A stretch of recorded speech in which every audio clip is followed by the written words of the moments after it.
लोग पढ़ेंगे ध्वनि के बारे में। ध्वनि को अंग्रेजी में क्या कहते हैं? साउंड। इधर देखिए, ये एक छोटा सा मॉडल है जिसको मैंने आप लोगों को ध्वनि के बारे में समझाने के लिए बनाया है। क्या कोई आवाज़ आपको सुनाई दे रही है? नहीं। अब अगर हम इसको यहाँ से ऐसे प्लग करके छोड़ते हैं, अब आवाज़ सुनाई दे रही है? तो आवाज़ क्यों सुनाई दी? जब हमने इसको ऐसे करके छोड़ा तो इसके कण क्या हुए? कंपन किए, और उस कंपन की वजह से आवाज़ सुनाई दे रही है ना? तो यानी ध्वनि क्यों उत्पन्न होती है? कंपन के कारण।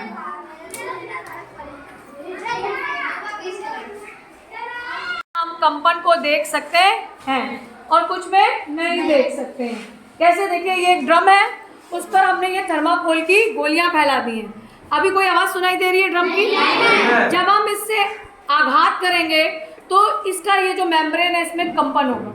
उस कंपन को हम कैसे देख सकते हैं? ये गोलियां क्या करेंगी? अपनी स्थान से उछलेंगी। देखिए,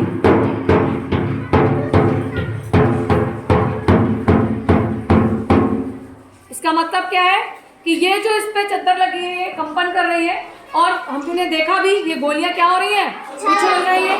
यानी ध्वनि जो है वो कंपन के कारण उत्पन्न होती है। कंपन क्या होता है? कोई कण अपनी मान स्थिति के इधर उधर गति करता है तो उसे हम क्या कहते हैं? कंपन कहते हैं। अच्छा, कंपन हमें तरंग के रूप में मिलता है। कंपन हमें किस रूप में मिलता है?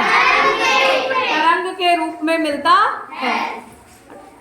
सुनाई कैसे पड़ता है?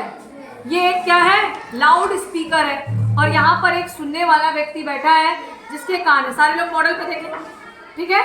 यहाँ क्या हुआ? जैसे ही ये लाउड स्पीकर बजा, यहाँ हवा के जो कण हैं उनमें कंपन प्रोड्यूस हो गया।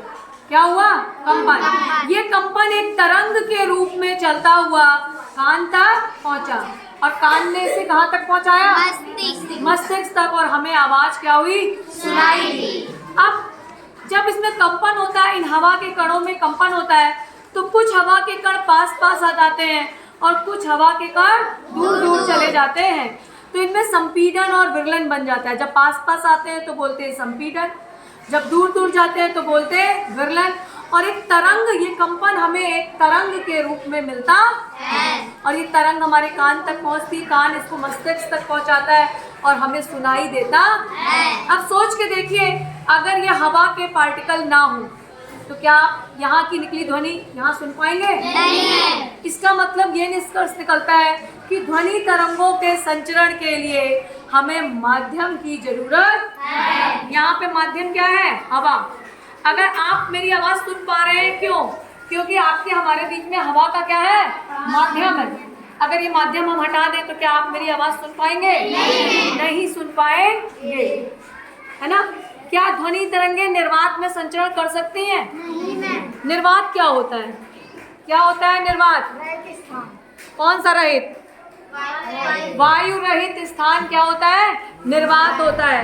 क्या आप निर्वात में ध्वनि तरंगों का संचरण हो सकता है? नहीं हो सकता। चांद पे जो जाते हैं अंतरिक्ष यात्री, चांद पर जो जाते हैं, वो एक दूसरे की आवाज नहीं सुन पाते क्योंकि वहां पर हवा का माध्यम नहीं।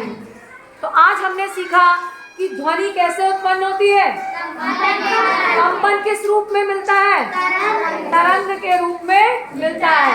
यानी ध्वनि की तरंगे होती हैं, और ध्वनि तरंगों के संचरण के लिए किसकी आवश्यकता होती है? माध्यम।